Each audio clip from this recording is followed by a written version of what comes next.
As we're focusing on sustainability, one of the great things is when you meet the pioneers of where the new, advanced and very different aviation is coming from. And I'm with Val Miftakhov, who is the founder and CEO of ZeroAvia. Now, hydrogen is your thing, and just tell us about ZeroAvia and where you've got to so far. So ZeroAvia, we built hydrogen electric propulsion, which means that we built engine replacements for commercial aircraft. We start with 10 to 20 seat aircraft is in flight right now. We're flying test prototypes already in the UK, and commercial introduction of that technology is just 2 years away, 2.5 years away. Then we're working already on the larger aircrafts, 40 to 80 seats in size, and that's 5 years out. So hydrogen electric aviation is already getting to market. It will be here pretty soon, and people will be able to buy tickets.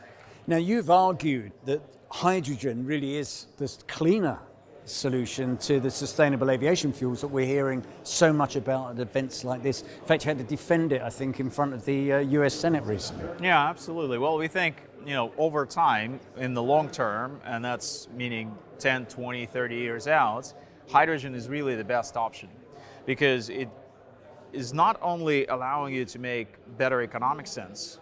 If you compare with sustainable aviation fuels, especially synthetic ones, hydrogen propulsion is actually cheaper, but also on the climate impact side of things, and that's why we're doing all of this, right? Sustainability.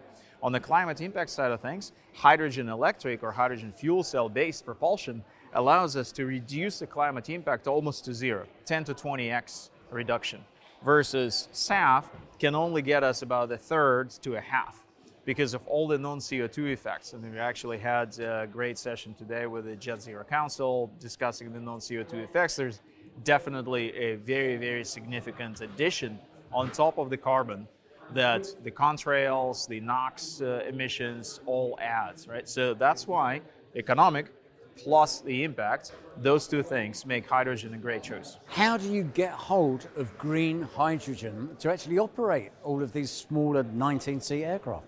You can make hydrogen on site at the airport. So the airport like Heathrow or Luton or the smaller airports even can have these local productions on site. And we, in fact, at ZeroAvia, we power our own flight with just such production at our Kemble facility in Cotswold Airport. We make our own hydrogen.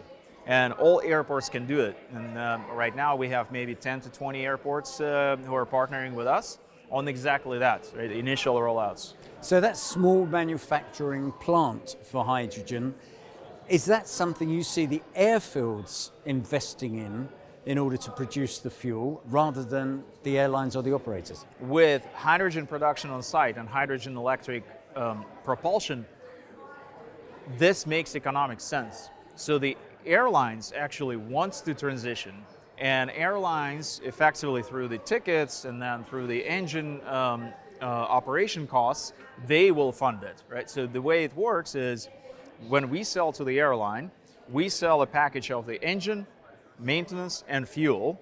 And because the airline has these predictable routes over a long period of time, we can then turn around to the fuel suppliers like Shell and some others and say, well, we got a 10-year contract on these flights from here to here. This corresponds to this amount of demand.